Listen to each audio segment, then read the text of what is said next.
Hey guys, we just wanted to come on here and say I'm so sorry So sorry. for the framing of this episode. It's like really bad. That won't happen again. But we're saying a lot of good things, so Yeah, you'll just have to miss Sam's face for most of it. that's okay.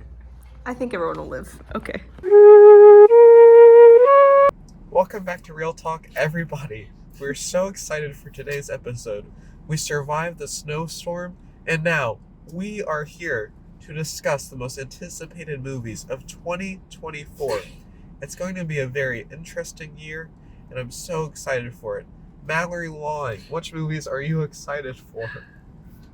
Well, I have many a list here, but first, I want to start off with Mickey 17. Yes! Yes, I'm very excited for that one. It's gonna be a little sci-fi. Has our boy Rob. Mark Ruffalo. Yes, our boy Ruffalo. Yes. They have that one picture for it. I love the blue in it. I think it's going to premiere at Cannes. Also, the director, the same director of Parasite. Yes. Guys, this is his first film back since Parasite. It's going to be a big player. This is like, it's up there. I mentioned it first, mainly because I know some of this list is going to be controversial. So I wanted to open with like a softball. What? Like a softball, you know. Well, so let's go on to a second one. We'll do Drive Away Dolls. I'm very excited for that one. Has Margaret Qualley in it. I love her. It's a movie based in Tallahassee, Florida. I like that place. That seems like an interesting place to like have a movie be based off from. So I'm excited for that one. It's gonna be good. Oh, am I going through the whole list or? Yeah, you can. Okay. They announced the cast for the sequel for that. They did? Yeah, it has Chris Evans and Aubrey Plaza with Margaret back. So exciting. I love Aubrey. Then let's get into one that I'm gonna put this in the middle here. I'm really, really, really excited for The Apprentice. Oh yeah. I can't believe this is a real thing I'm saying, but Sebastian Stan is young Donald Trump in a movie called The Apprentice. I can't believe that's a real sentence that is real. Perfect. I'm so excited. Nobody gets it. Like, oh my god. Like, I can't wait for it. It has Jeremy Strong, Kendall. I know. I feel like in this year, during like the election year, is a very interesting time to release something like this, especially since I don't think this will come out till like December. And obviously, like, the election will have passed since then, so it's going to be a little awkward, no matter what the result is. But it's just, like, I just can't believe this is real. I thought it was a prank. Yeah. Like, and I'm like, it feels a little too early to be making movies about, Donnie. a young Donnie, but, I'm very excited for it. Yes. Let's go in with, like, two more you're not gonna like. Joker is on my list. Have you seen the first one? Yes. Oh. It's very good.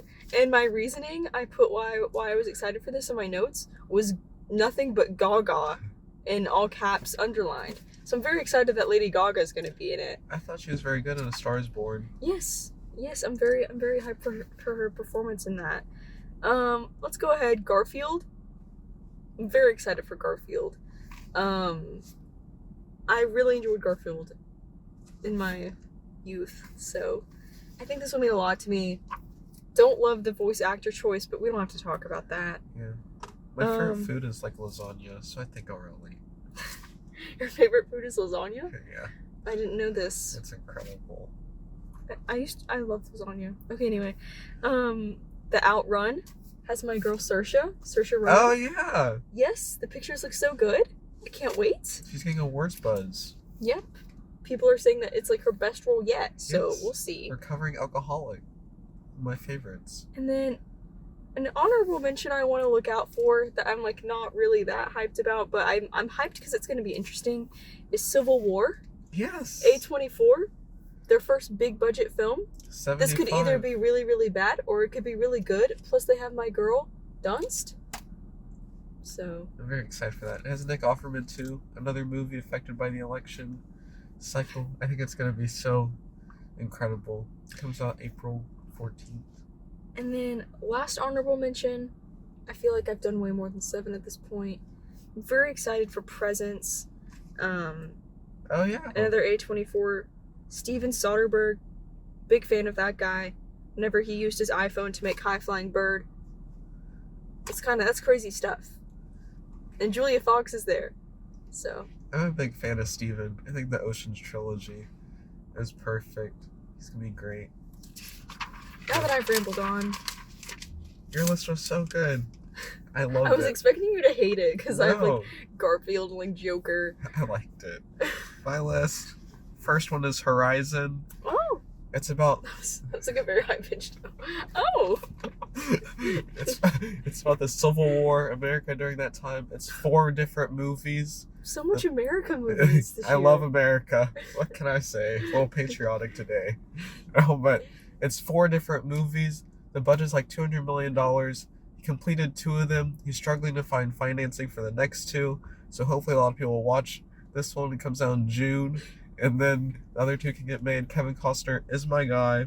You know, the Yellowstone crowd hopefully shows out. Wolves. Speaking of Steven, George Clooney and Brad Pitt are back together. Nice little crime movie. Love those guys. Then, Way of the Wind. You have your movie about Donald Trump. This one's about Jesus. And then I'm confused that those 2 coincide, but the most anticipated biopics. You know. Lots of good biopics coming out this year. Yeah. Nobody watch Back to Black. Instead, just watch The Apprentice. Yeah. Nobody's gonna watch the Bob Marley movie or Back to Black or that Michael Jackson movie. But yeah, Way of the Wind. They shot 3,000 hours of footage. They finished in 2019, but our guy Terrence Malick is still chopping away. I think it's gonna release at Cannes, but we will see. Then Longlegs. It has Nicolas Cage as a serial killer. The marketing for that has been very interesting. I think it's going to get a summer release. We love Nico over here. He's going to give a great performance. Then Oh, Canada. It's about a dying screenwriter. It has Jacob Elordi. Oh, yes. I forgot about that one. Richard Gere. Paul Schrader is directing probably his last movie. You know, we can't be all pro-America here. I feel like we had to throw in something for the international crowd. Well, you know, we're very famous, big influencers here. We have a large international audience. Yeah. Yeah. Then my last one, Megaopolis. Francis Ford is back. Huge movie. Adam Driver, Aubrey Plaza, Dustin Hoffman, Shia LaBeouf. Huge cast. Set in New York. It's about architecture. It's gonna be. Why did you point at me for that? So amazing. It's gonna be a big movie. It's about movie. architecture. Yeah. Was that? Am I not getting something? It's gonna be really great. 2024 is gonna be an interesting year. The volume of movies will probably be lower, but there's gonna be some hits. And now, a big event happened over the week. The 2024 Oscar nominations were announced. Mallory, what did you think of them? I'm gonna be so for real right now. I mean, the Oscars are cool. I don't feel that much passion for it right now. Really? Especially the whole Barbie controversy thing has just turned me off from it because it's like they got 8 nominations. Okay, do you know how weird it feels to be a normal person who enjoyed the Barbie movie? Like, I enjoy it in a normal capacity, not at the same way these people do. And it's like everybody jumping on this Barbie train. I'm like, you're ruining it. Like, you're ruining. Anyway, point is, it is ironic that Ryan got nommed and like Greta and Margot didn't. But at the end of the day, none of them should win anyway. So why do I care that they weren't nominated? Like, I don't think they should win anyway.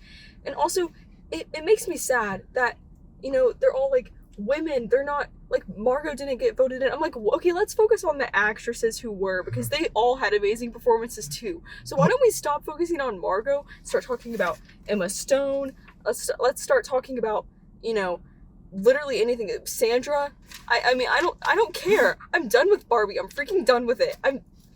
Also, that's not even Greta Gerwig's best movie about women. So you guys are all like, women. Like, no, Greta Gerwig has like 2 other movies that are way better and that are also all about women and like girlhood or whatever. So, sorry. Got a little carried away there. But that's my opinion on the Barbie controversy. What about... Yeah, people are treating the like feminism speeches like they're I have a dream speech, and like I'm just done with it. I hate that speech. It's not that good. Like, she's not a good actress. I watched all of Superstore recently, and she's not that great. I don't know what the fact that she got Oscar nominated over my girl, my queen, Julianne Moore, that's what infuriated me. May December is lacking in these Charles noms. Melton. Charles Melton, that's my best supporting actress. He was so good. I knew it would get robbed, but I went through and broke down the categories, who I'm rooting for. Oh. Not all of them, just my most important ones. So for Best Picture, honestly, Best Picture was really stacked. Yeah. It was very hard for me. I'd be very happy with Oppenheimer. That's probably what's going to win, my prediction. Killers, Anatomy, I'd be happy with. I don't think it should win over, like, Oppenheimer, though. Yeah. Then for actor, I have Cillian. I would have had Leo. Well, we all knew he wasn't getting that. Actress, I'd be happy with Lily, Emma, or Sandra. So, I feel like very rarely I'm like, oh, I'd be so excited to see 3 different people. Like, that was a good year. That's a good year for movies. Supporting, we have Ruffalo, De Niro. Yes. Love De Niro. My guy. I knew you'd be rooting for him. OG Screenplay, I put in all caps, May December. Yes. It should win. It's such a good movie. And then for score, I have Oppenheimer. Because I really enjoyed the score. It really helped the movie. Who do you have for director? Did you? Scorsese or Justine. Yeah. Yeah, I think since we're in the narratives and all the other awards, these Oscar nominations, like, are predictable and seem normal. Like, when we look back on 10 years, I think it'll be very confusing. Because if you look at the movies that didn't receive, like, any nominations, like Priscilla and Iron Claw, I think are 2 of the best movies of the year. And people are going to look back and be like, wait, what happened here? Like, Zac Efron is so good in Iron Claw. Like, Leo's so amazing in Killers. And, like, now it's like, whatever. But, like, we're going to look back. It's going to be very confusing. But I think, for, like, Best Picture, I think Oppenheimer will win. But I think if you do, like, the 2-3, I think, like, Holdovers might win, to be honest. And I think, like, That's a reality I don't want to accept. Yeah. I don't. And I wouldn't be surprised if they zag in, like, Zone of Interest or Anatomy wins Best Pick. Yeah, I'm shocked there's so much Anatomy stuff in here. Yeah. Because it was a really good movie. I just wasn't expecting it to get so many noms. Well, France didn't pick it as, like, their movie. They picked, like, Taste of Things. So they could have got their first, like, nomination in the international category, like 30 years or something. But they picked some, like, their country for movies is, like, the commission is really rough. But, yeah, I think, like, Leo, Julianne Moore, and Charles Melton are, like, the big snubs. We should have seen them there. But the Oscars, March 10th, it's going to be very interesting. Yeah, it will be. Excited to see how it unfolds. Yeah. Well, this was an amazing episode. I had such a good time. Thank you for watching. Stay safe. Have an amazing day.